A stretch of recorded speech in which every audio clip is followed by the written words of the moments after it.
Om Sadashivasamarambham Shankaracharya-madhyamam Asmadacharya-paryantam Asmadacharya-paryantam Vande Vande Guru Guru-paramparam Paramparam. Om Sahana Om Vavatu Sahana Sahana Bhavatu Sahana Bhunaktu Bhunaktu Sahaviryam Sahaviryam Karvavahai Karvavahai Tejasvinavadhitamastu Tejasvinavadhitamastu ma Vidvishavahai. Vidvishavahai. Om Shanti Om Shanti Shanti Shanti Shanti.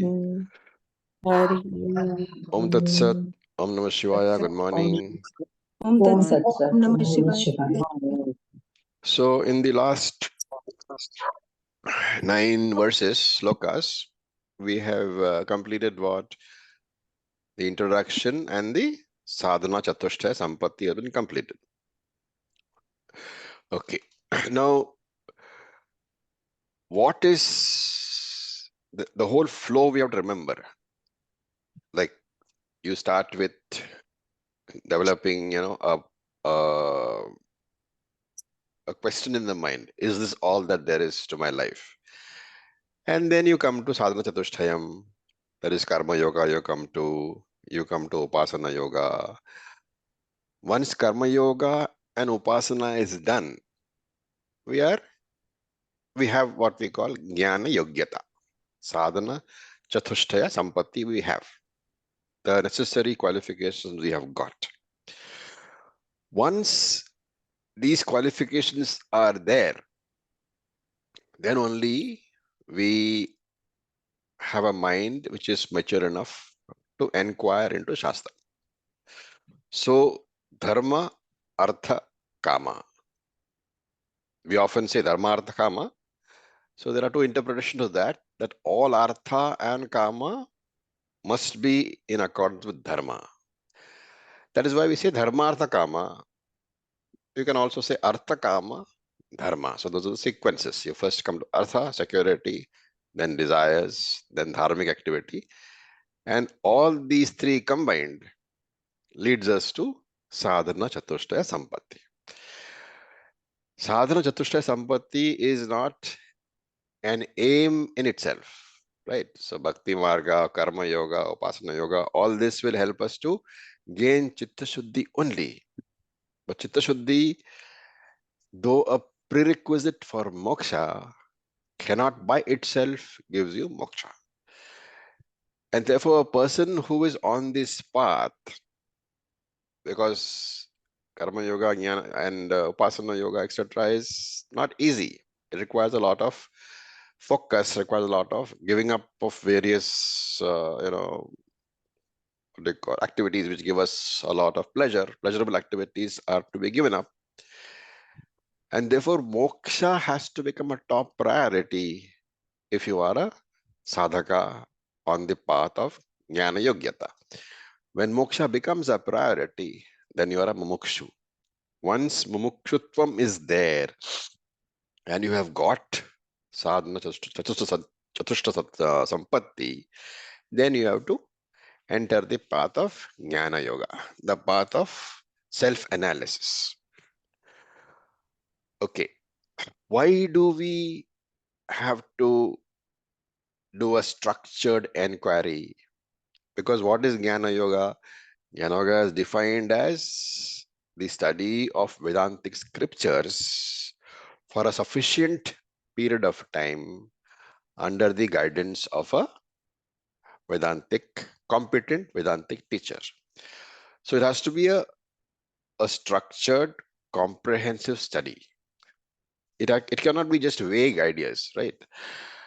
And that's why when people talk about jnanam, those who have not come to Shastram, they will talk about intuitive knowledge, right? What is the problem with intuitive knowledge? There is no base for it. How do I decide whether the idea which I have got is intuition or is it imagination? The dividing line is unclear because there is no basis for it. And what is this basis? This basis is Shastra. So any amount of, inquiry, intuitive or otherwise, without the basis of Shastram, it cannot give jnanam. And that is why in the Gita, Krishna says, Tadvidhi pranipatena pariprashtena sevaya upadekshiyanti te jnanam jnanina tattvadarshinaha.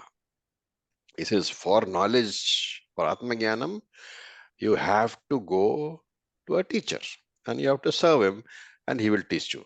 So there is only one way. You have to go to a teacher. So when we talk about people like Ramana Maharishi, who did not have a teacher, but who were jnanis, then they're called prodigies, right?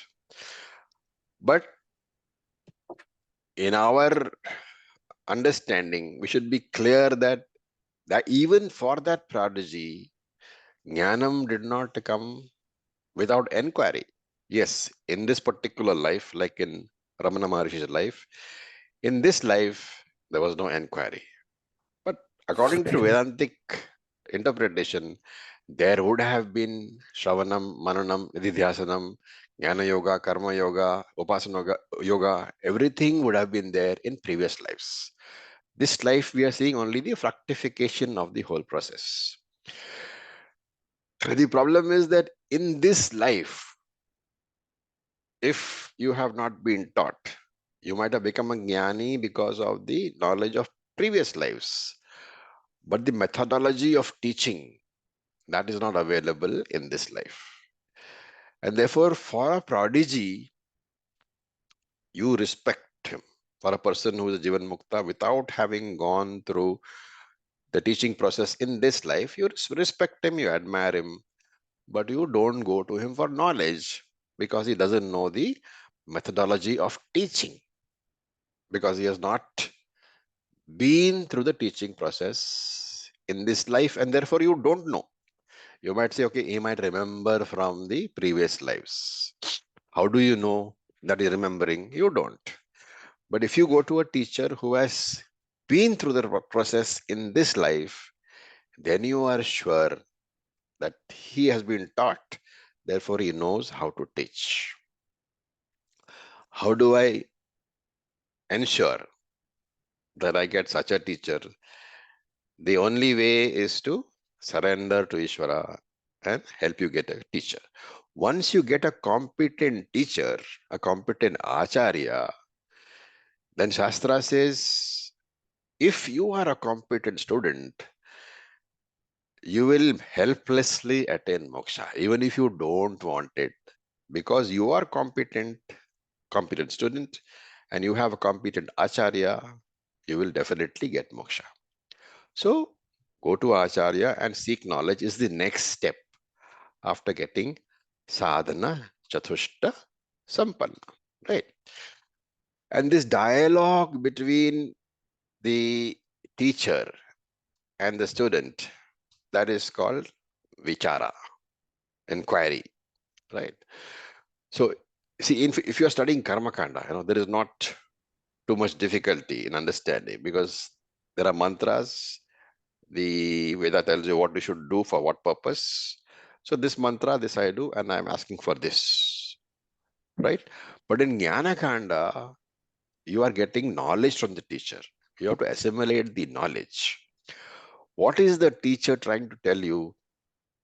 He's trying to tell you a very subtle idea that there is no moksha after death, that there is no moksha after 1 year of study, after 2 years of study, after 1 hour of study. Moksha is not even next second, but moksha is here and now. The teacher has to tell you that you are liberated now.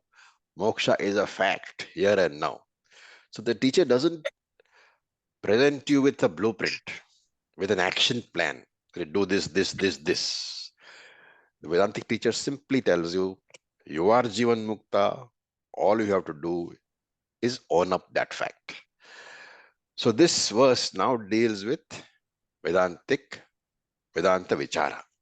Because in the last 9 verses, we have seen what? Sadhana, Chatushtayam, Jnana Yogyata is there. So now we are talking about Vedanta Vichara. So, look at what it says. Purushena Ukta Sadhana. Sorry, did we chant this verse? No. No. No. No, I think we should chant it first. All right. So, let's start the chant. Please unmute yourselves. Ukta Sadhana Yuktena Uktasadhanayuktena Sadhanayuktena Vichara Purushena Hi Vichara Vicharapurushena Purushena hi Kartavyo Jnana Siddhyartham.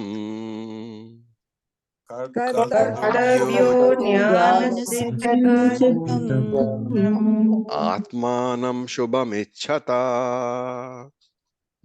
Atmanamashubhamicchata Okay. So, Purushena Ukta Sadhana Yuktena. Right? Ukta Sadhanam. What is the sadhanam? Ukta means what has been discussed. Ukta Sadhanam, that sadhana which has been discussed. What is that? Sadhana Chatushtaya. Sadhana Chatushtaya. Karma Yoga, Upasana Yoga has been discussed. So Purushena, the person, the sadhaka, the seeker, Yuktena, should be endowed with Ukta Sadhanam. He should be having the Sadhana Chatushta Sampatti which we have discussed. Right. And furthermore, what should he have? Atmanaha Shubham Ichhata. Shubham is auspicious. The auspicious thing in the world is moksha. Atmanaha Shubham Ichhata. He himself should have a desire for moksha. And therefore, Jnana Siddhyartham. For the purpose of Jnanam, Vichara Kartavyaha. He has to come to a teacher for what? Shravanam, Mananam, and Nididhyasanam. So very simple verse.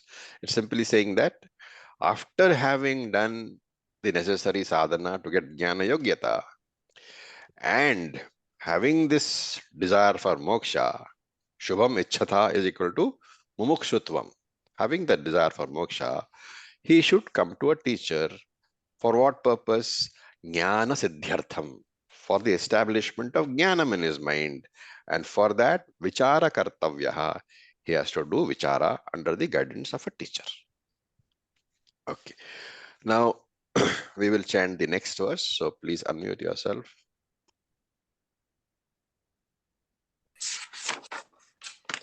Notpadyate Vinajnanam Notyate Notpatyate Vinajnanam Vicharena Sadhanaihi Vicharenanya Sadhanaihi sadhanaihi Yatha Padartha Bhanam Hi Yatha Dhapadharthanam Prakashena Vina Kvachit. Prakashena vina Kvachit kvachita Okay, I just muted all of y'all. So we saw that the previous sloka used the word vichara, enquiry.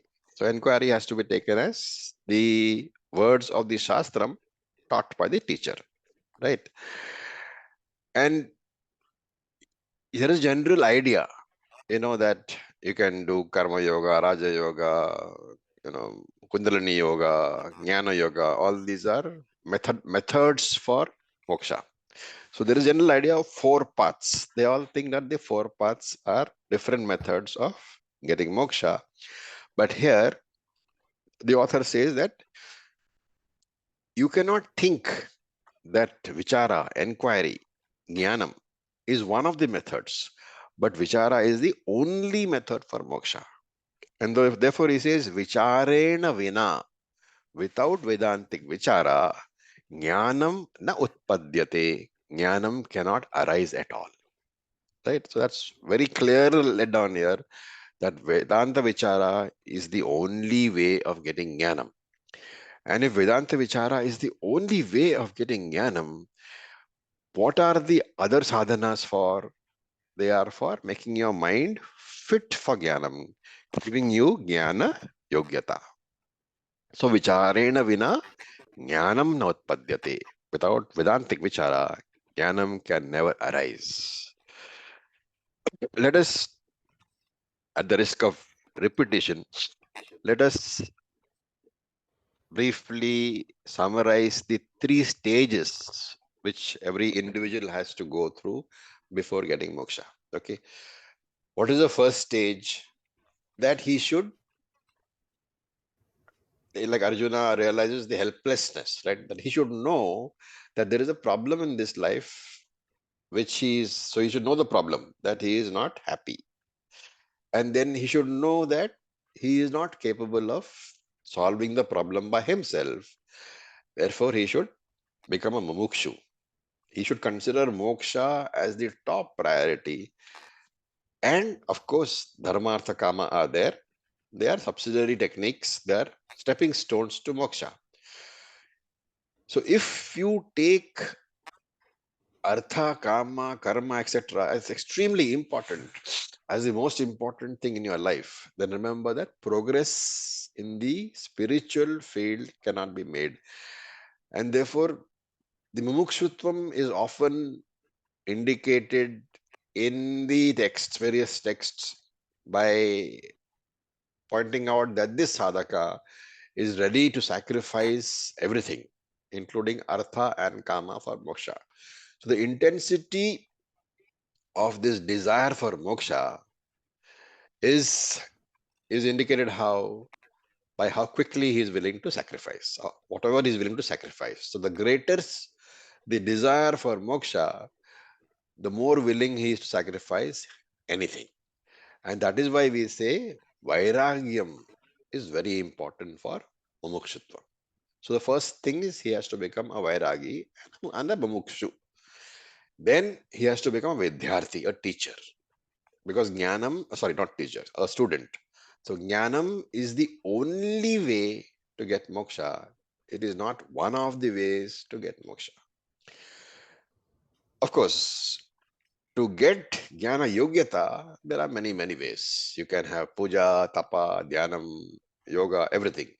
Everything only qualifies your mind for getting Jnana. So once he's a mumukshu and once he's ready to become a student, he has to get a Acharya. He has to go and find an Acharya. Because without Acharya, Jnanam cannot take place. You can read the Bhagavad Gita, you can read the Vedas, but remember that when you do that, the understanding is taking place in your own mind. Your own mind has various filters, various likes and dislikes. So the understanding that takes place in your own mind has the filter of all your raga dvesha. And therefore, the understanding is not going to be an understanding which will get you moksha. So, the vidya, the teaching coming from an acharya has much more merit than the teaching coming from self study. So, we often say, like, when you go to a temple, you get let us say, a fruit, an apple as prasadam. But you can go to the shop outside the temple and also buy an apple, right? There is no difference in the apple, and yet you give much more value to the temple apple than the shop apple. Why? Because when getting an apple as prasadam, there is some adrishta addition, unseen addition in the apple. The knowledge remains the same when it comes from the teacher or from the acharya, but when it comes from the acharya, it carries conviction. So you can study the Vedas, you can study Sanskrit, you can study Sanskrit grammar, you can study all the Vedas. You will be a great scholar. But unless that knowledge is received from the teacher's mouth, from the acharya's mouth, you will not become a Jivan Mukta. And therefore, again and again, in every text, you will find that this idea is given. For knowledge, go to a teacher. Right? So here the author says, Anya sadhanaihi, from other sources of knowledge, from any other sadhana, japa, tapa, dhyanam, meditation, you know, for any other source of knowledge, you cannot get moksha.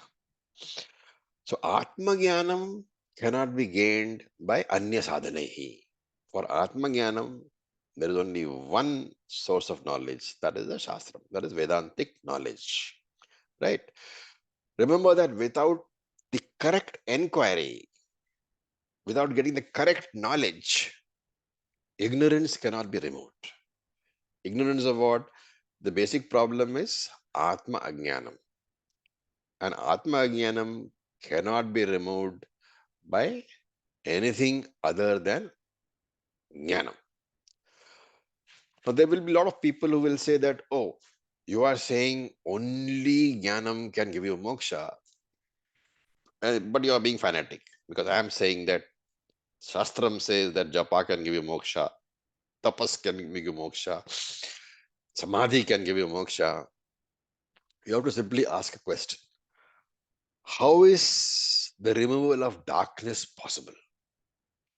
Darkness can be compared to ajnanam. If you sit in one corner and do japa and tapa or dhyanam, is darkness going to be removed? No. There is only one method of removing darkness, that is to bring in the light. And similarly, any other sadhana, anya sadhanaihi, dhyanam, chanting, mantras, meditation, they cannot remove the ignorance regarding yourself. Atma Ajnanam can be removed only through Atma Jnanam. Atma Jnanam can be gained only through Vedantic study. And therefore, Shankara here says, Padhartha Bhanam. Bhanam is revelation or the knowledge. Therefore, Padhartha Bhanam, the knowledge of any Padhartha, the knowledge of any object. How does it come? Prakashena vina kvachit hi. You have to add na sambhavati. Without the necessary light, which is the knowledge, the light, bhanam here can be taken as lights, padhartha bhanam, the revelation of an object can never take place without the necessary light. So padhartha bhanam prakashena vina na sambhavati. The knowledge of an object which is in darkness can never be there. The object can never be revealed unless there is light. So without light, you cannot remove darkness. Without jnanam, you cannot remove ajnanam. This is a rule which has no exception. Okay, any questions so far? Nothing new has been said. We have just come to the stage where Shankara is saying that after getting jnana yogyata, you have to come to the teacher for enquiry with the help of Shastra. Om Okay. Acharya, Yes, please. you mentioned 3 stages. So the first one you said is when we realize we have a problem or there is a need for something beyond. The other 2 stages, will we be doing them No, or you no we have Jnana already done all Yogyata? this in Bhagavad Gita, right? If you look at That chapter yes, 2, The yes. second is helplessness, and the helplessness third is is there. Third is coming to surrender. teacher for the surrender. Yes, I just wanted to check whether it was different from the Bhagavad Gita. No, Yeah, thank you, Acharya. that one thing you have to be very clear. There is, we may use different words, we may use different examples, but the teaching remains consistently the same. Yes, yes, Acharya. So if at all, that's one actually way of, once you have studied, say, Bhagavad Gita, right? You know the processes. Now, if in other text you find different words, Of course, as long as the teacher is there, he can explain. But supposing you are reading some other text and you find the same idea being expressed but in different words, what should you do? You have already studied one text. Try to adjust the meaning of the second text, which you are reading independently, into the meaning of the first text. Right? Then, if you have a problem, then you should do mananam on that or raise a question. Because this is a good idea that you are not going to restrict your studies only, hopefully. Okay, I'm saying hopefully, you will not restrict it only to these classes, right? If the classes have Yes. generated interest in you, I'm sure many of you will pick up other texts, will listen to somebody else talking. This conflict can arise. The Gita says this, Vedanta, Upanishads say this, but this text say this. And therefore we say that the first round, usually Tattvabodha and Bhagavad Gita. That's extremely important. Because in that round, if you have done it thoroughly, you will be absolutely firm in your ideas. After that, you can read any text. Any interpretation needs to be done only in alignment with those initial ideas. There again, if there is a glaring contradiction, then you have to definitely ask. Okay? Yes, Acharya. Thank All right. May, First, may I ask yeah, please. clarification? Yeah. So you were mentioning Ramana Maharishi that he was already a Jnani and a Videha Mukta. Yeah. Then why was he reborn? Again, you have to go back to chapter 6. Can somebody explain why he was reborn? Is it He was a because he yoga had to bhrashta. exhaust his prarabdha? No. you. No. You would say that if he was a Jivan Mukta, obviously he wouldn't be reborn. Yes. So therefore, what is the word used in chapter 6? Yoga bhrashta. Yoga Yoga Brashta. Bhrashta. He Bhrashta. has Okay. completed entire Yes. thing, right? He has completed his Yes. karma yoga, upasana yoga, jnana yoga, everything. But the last Hmm. push was remaining. A little bit of prarabdha had still to be Hmm. exhausted. But he was Yeah. born. Even as he was born, he was born as a jnani, right? Or maybe Hmm. a few exposure to a little bit here and there made him a jnani. Then the rest of it was only to exhaust the prarabdha. Yes. Understood. Thank you. So a person who has not completed the journey fully in one life is born again. He has access to all the information. All the jnanam is already there. He doesn't have to study again. Such a person is called a yoga brashta by Lord Krishna. Okay. Let us look at verse number 12. Let us chant. Koham katam idam jatam Koham Koham katham katamidam idam jatam. jatam. Koham kathamidam jatam Koham Katamidam katham jatam. idam jatam. को वै कर्तास्य विद्यते Ko Ko vai vai kartasya kartasya vidyate. vidyate. उपादानं किमस्तीह Upadanam Upadanam kimasya. kimastiha. विचारः सोऽयमीदृशः Vicharaso ayam Vicharasoyamidrishaha. idrishaha.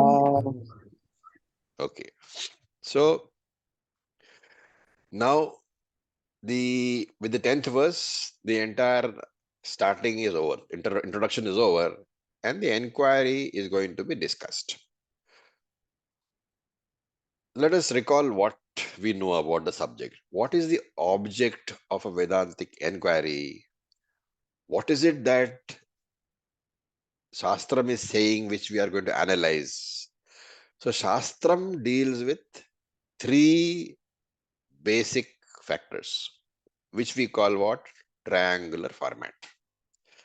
So Shastram deals with three factors. What are they? Jiva, Jagat, and Ishvara.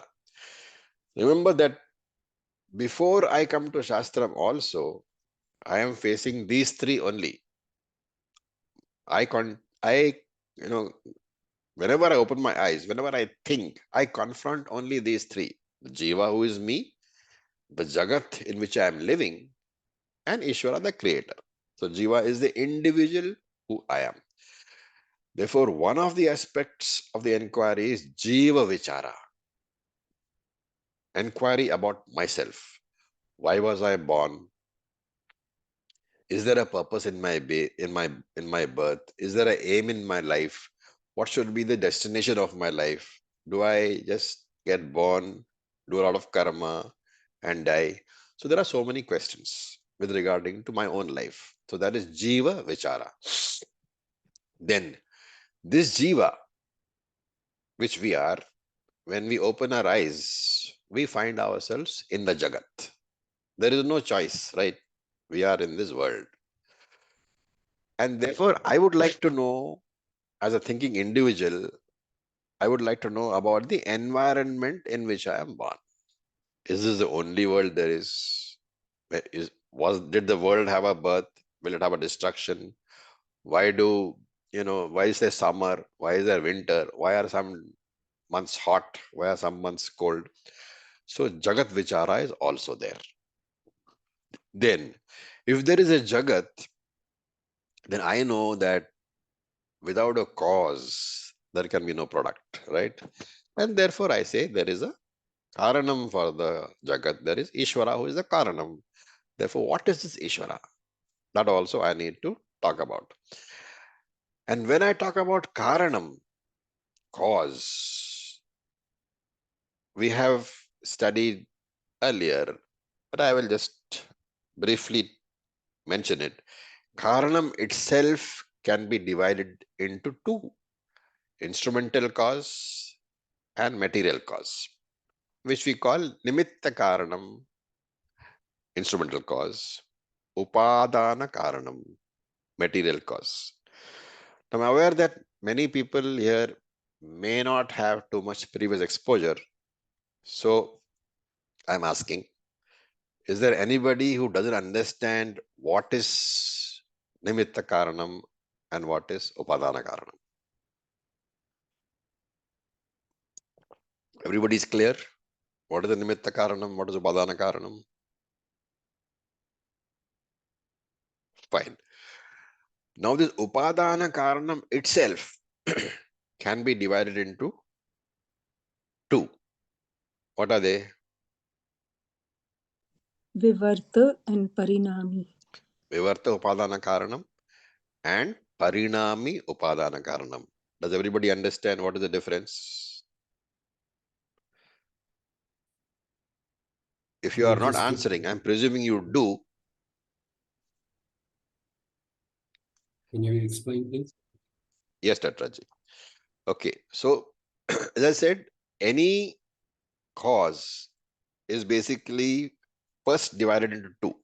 One is the instrumental cause, the Nimitta Karanam, and one is the Upadana Karanam. So for example, if I am looking at a chair, the Nimitta Karanam is the carpenter, and the material cause, the Upadana Karanam, is the wood, right? Now the Upadana Karanam itself has a further classification, which is Vivarta Upadana Karanam and Parinami Upadana Karanam. So when we say Parinami, it means changing. Vivarta means non-changing. So the material cause itself can be divided into two. One is the changing material cause and one is the non-changing material cause. For example, if you take the curds being formed, yogurt being formed, what is the cause? Milk. Milk. Now, The milk milk curdling turning into into curds, is it a changing cause or a non-changing cause? Changing. It's a changing changing. cause. Therefore, when you take the example of milk turning into curds, that milk is the Parinami Upadana Karana. Now, take the famous Shastric example of the rope snake, right? I suppose all of you all know. You all are walking on a road where there is not much light. It is twilight. Little light is there, but not clear light. And you see something that looks like a snake on the road. Right? Now, actually speaking, there is no snake. It is only a rope. But since the light is not there, your eyes are not good enough, whatever, you haven't made an examination. Therefore, the rope looks like a snake. So in our language, the rope has become the snake. Now here is the example of non-changing material cause. The rope is appearing as the snake. That is taken as rope has become the snake. But has the rope actually changed? No. No. So rope is vivarta upadana karanam for the snake. Natraji? Okay. Okay. Right. Why is it important? We say Brahman creates the world. Right? We also say Ishvara creates the world. So remember that Ishvara is what? Brahman plus Maya. What actually changes? Brahman doesn't change, but it is the unmanifest Maya which changes into the manifest world. Therefore, the Parinami Upadana Karanam for the world is what? Is Maya. But can Maya function without Brahman? No, because Maya is dependent upon Brahman. And therefore, by itself, you cannot say that Maya is the Karanam. By itself, you cannot say Brahman is Karanam. Therefore, you say Ishvara is Karanam for the world. Now, when you are talking about Ishvara, you are talking about a composite entity, Brahman plus Maya. And because it's a composite entity, there are always two viewpoints, taking each of the components as the basis. So when you say Ishvara creates the world and Ishvara is Parinami Upadana Karanam, you are talking from the viewpoint of Maya, because it's Maya which changes. But when you talk about Ishvara creating the world and saying that Ishvara is Vivarta Upadana Karanam, you are talking from the viewpoint of Brahman, because Brahman doesn't change. And therefore we say Ishvara is both Vivarta and Parinami Upadana Karanam, depending upon which is the viewpoint that you are taking.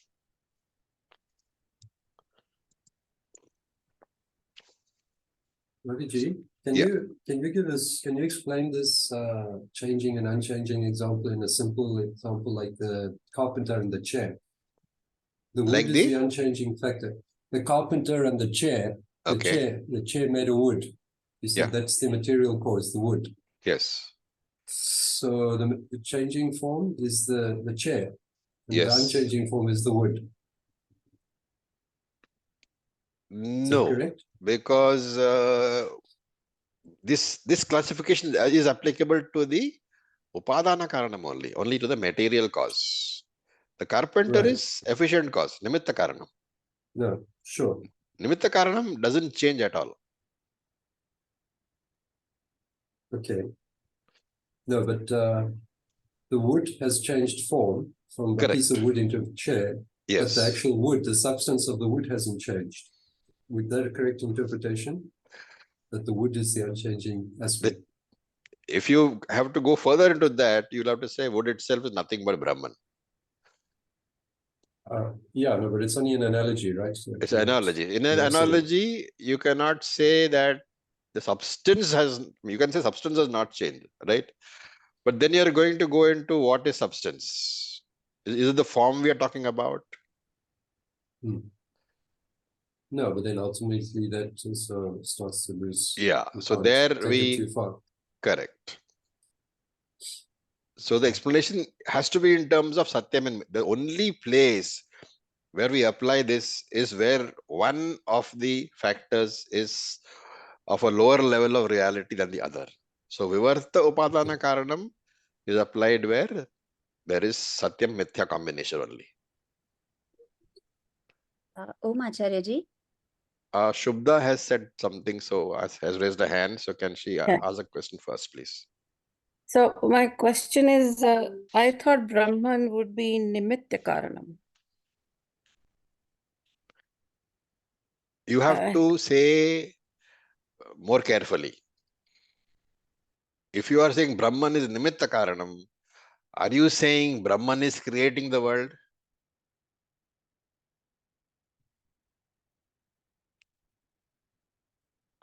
Because Brahman is Akarta. Right, right. So there is no Nimitta Karanam for Jagat? Or There is it Maya? is. Maya again. No, it is Ishvara. But Ishvara is Nimitta Karanam if you are looking at the Brahman aspect of Ishvara. Ishvara is composite. Brahman plus Maya. Without Brahman, Maya cannot function. And therefore, Ishvara is unchanging because what? It is Brahman part of it you're looking at. Right? You can take, those who have chemistry background, you can take the example of a catalyst. What is the function of a catalyst in a reaction? To It make just the reaction happen To without make To the reaction enhance the happen. reaction. But does the catalyst change? No.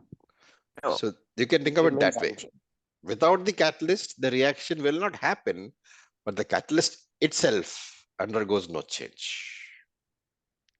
So without Brahman, creation cannot happen because it is Maya which is the material cause. But Maya cannot function without Brahman. So it is in that sense that you say Brahman is the Vivartopadana Karanam. Remember, when you are talking about Vivartopadana Karanam as Brahman, it is Brahman as part of Ishvara, in its role as Ishvara.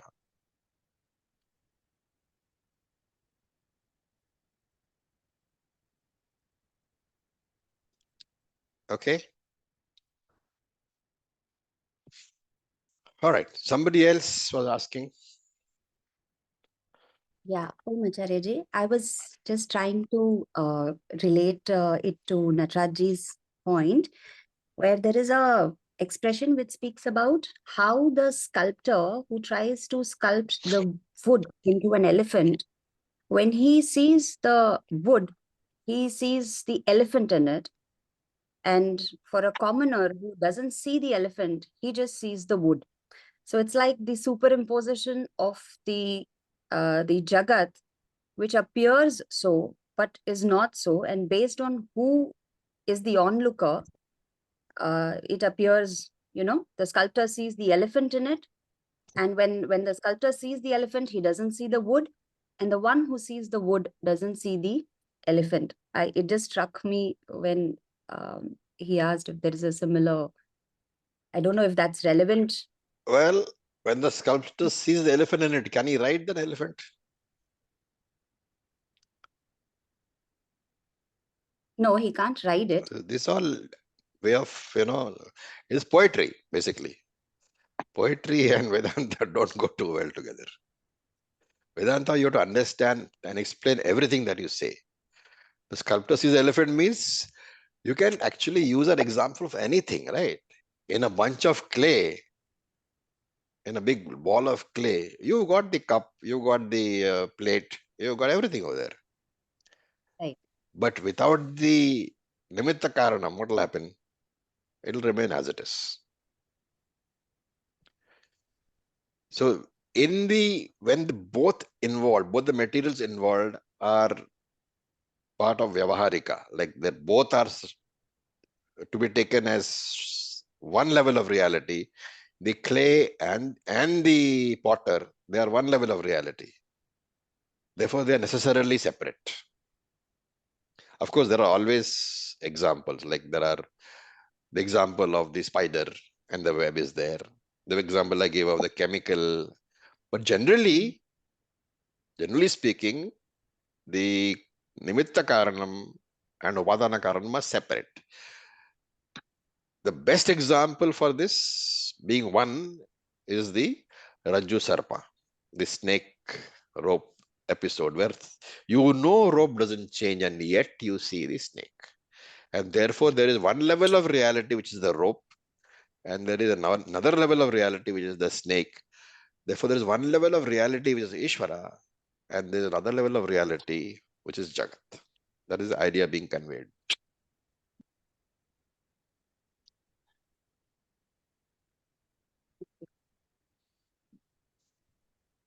So in the, sorry, to go back to the first example that you gave about curd, milk is the Upadan Karana. Milk is Upadana Karanam because it changes. Okay, and so the Nimitt Karanam is the curd that you mix with that's like a catalyst. That doesn't change. The curd still remains the curd, but the whole milk becomes a curd. Whole milk becomes the curd. The Nimitta Karanam is the person who puts the next curd into the milk. Okay. Without that, they not form curd. Yeah. Not the curd, because we have to apply a little bit of curd. Yeah, you have to put curd into the milk. No, the guy who does that, he's the Ah. Nimitta Karanam. Okay. He's Thank you. clearly separate from the curds. Okay, it has to be clearly. Oh wow, yeah, that's. Otherwise, every Thank you. housewife will say, I am the curd. That won't happen. Thank you. Okay. So let us try to complete one more verse. No, we have not even completed. Fine. So we are still here. And therefore, this inquiry is being carried on, right? So, koham, kaha aham. Who am I? So this is the first one. Jiva vichara. Inquiry about the jiva. Then, idam, you have to supply. Idam jagat katham jatam. So idam is normally jagat. So to make it clear, idam jagat katham jatam. How is this world born? Where is it born from? This is jagat vichara.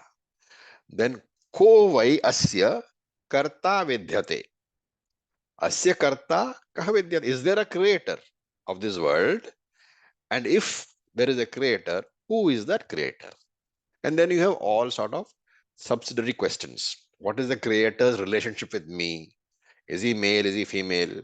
Is he, direct creator? Is he indirect creator? Is he omnipotent? Is he omniscient? So many things are there, right? And then there are complications. Once you say Ishvara is omniscient and omnipotent, then you can ask other questions. If he is all that omniscient and omnipotent, why could he not produce a better world? Why could he not produce a world where there are no good, no bad people? And why does evil exist in the world? All these questions are there. So how can you say that Ishvara is omniscient and omnipotent, right? All these questions have to be answered. And then he says, Asya. So Asya here means Jagatasya, of this world. Asya upadanam kimasti. What is the material cause or upadana karanam of this Jagat? So these all the questions are there.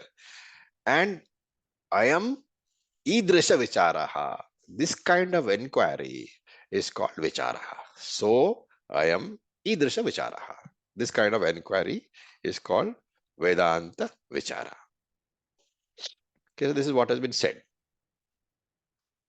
Now, he just defined what is the vichara. Now let us look at verse number 13. We will chant that. Naham bhutagano deho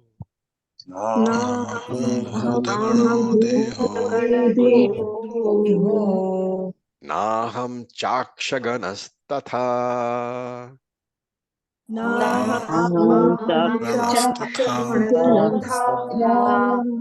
Etad vilakshana kvachit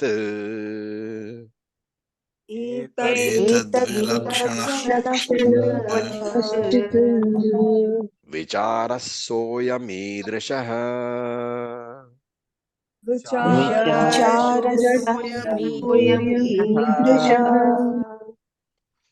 Okay, so koham. That was the first question that was asked in the last sloka. So koham is who am I? Now, when you answer the question, who am I?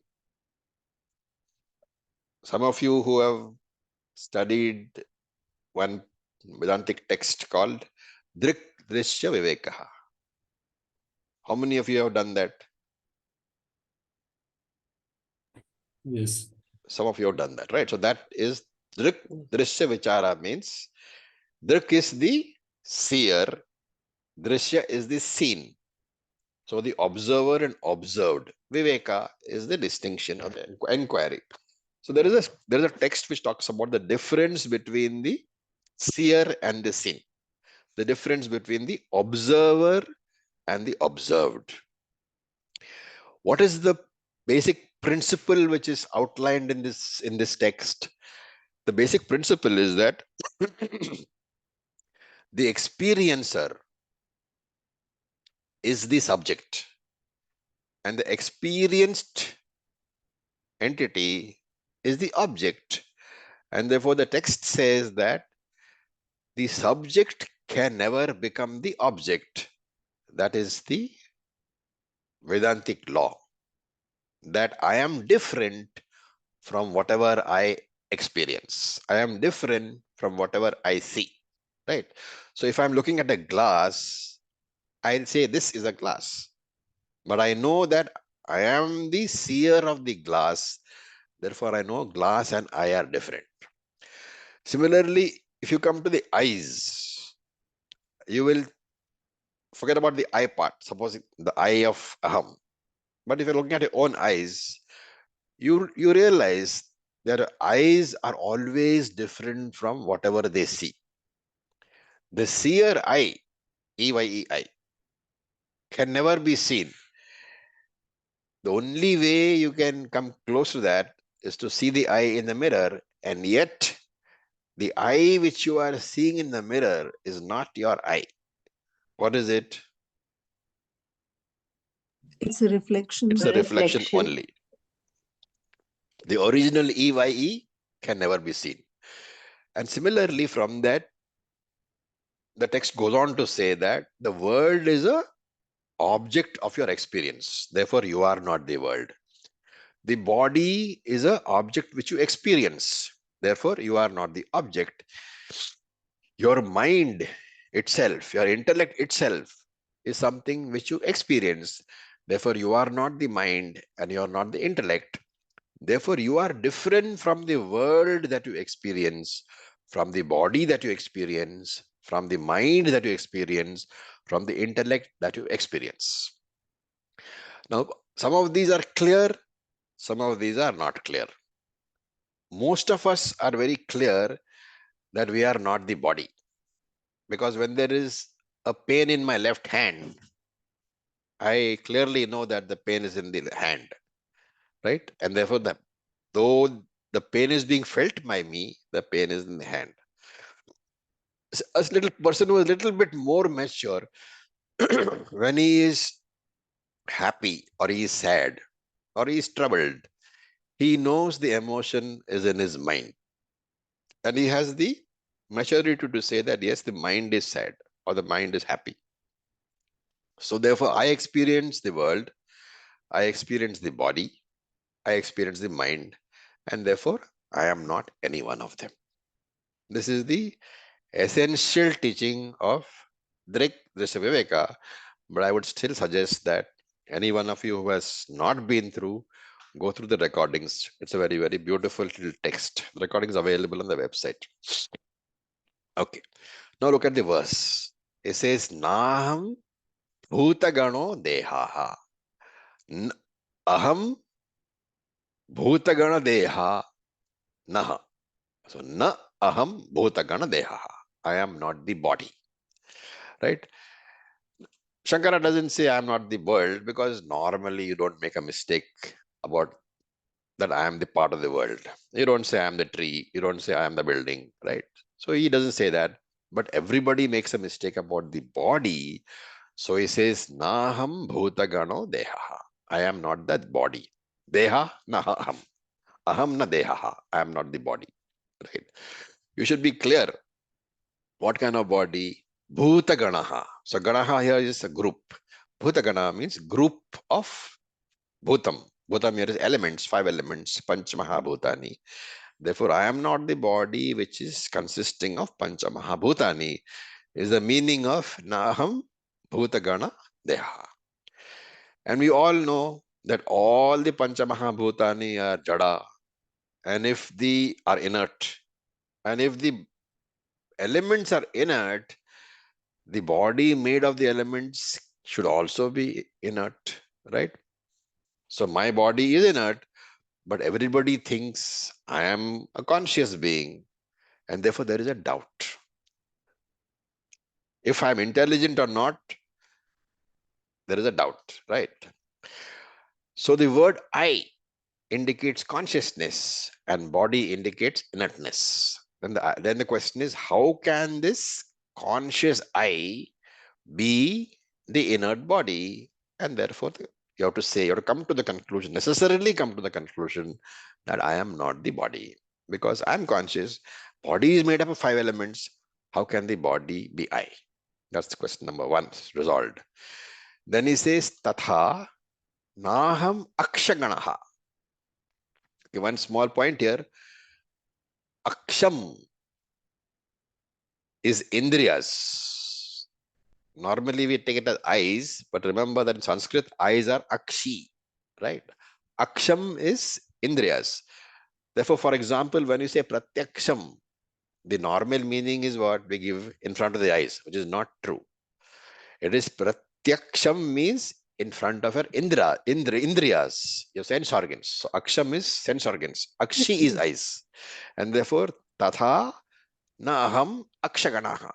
Akshaganaha means the group of aksham, group of indriyas. Therefore, I am not the sense organs either. And we all know sense organs are divided into 2, internal sense organs and external sense organs. External sense organs are 5, we all know about them. Internal sense organ is what? The mind. Mana, Buddhi, Ahankara, and Chitta. Antakaranam, Ant- right? Anta. So Antakaranam has 4 divisions, and therefore the internal organs have 4 divisions and the external organs have 5 divisions. These 9 subdivisions put together, or these 9 organs put together, are called akshaganaha. So he's saying that I am neither the body nor the mind. I am not the body mind complex. I am not the sense organs. Also, I am not the external body. I am not the external sense organs. I am not the internal sense organs, which is called the mind. And this I have to contemplate upon. Now, if I am not the body and I am not the mind, who am I? So he says, Vicharaha soyam idrishaha. This kind of enquiry is called self-enquiry, Atma enquiry. Now, Atma enquiry, we said, is regarding 3 factors, Jiva, Jagat, and Ishvara. Remember that you cannot enquire only into one part. So just sitting and saying, who am I, will not lead you anywhere. You necessarily have to study all 3. And that is why Shastra presents all 3. So Brahman, for example, cannot be understood without inquiring into Shastra. What about Gita? You might say, I don't want to study Vedas. I want to study Gita only. But Gita is also nothing but a condensation of the Veda. And therefore, this enquiry, Atma enquiry, has to be by way of enquiry into all the 3, Jiva, Jagat, and Ishvara. You can inquire either through Vedantic texts, or you can inquire through Bhagavad Gita, or you can inquire through the Upanishads, but enquiry is a must. And therefore, enquiry has to be into the Nimitta Karanam Ishvara and into Upadana Karanam Ishvara. So these items, Jiva Vichara, Jagat Vichara, Nimitta Karanam Vichara, Upadana Karanam Vichara. So there are basically, we said 3 items, Jiva, Jagat, Ishvara. But Ishvara Vichara we can divide into Nimitta Karanam Vichara and Upadana Karanam Vichara. So there are totally 4 items we need to look at. Jiva, Jagat, Nimitta Karana Ishvara and Upadana Karanam Ishvara. Right? So the first enquiry is what? Who am I? And this answer is here. I am not the body. I am not the bundle of 5 elements. I am not the mind and sense organs. What am I? Etat vilakshana kvachit. I am different from all these items. So with this, we'll stop for today. Any questions?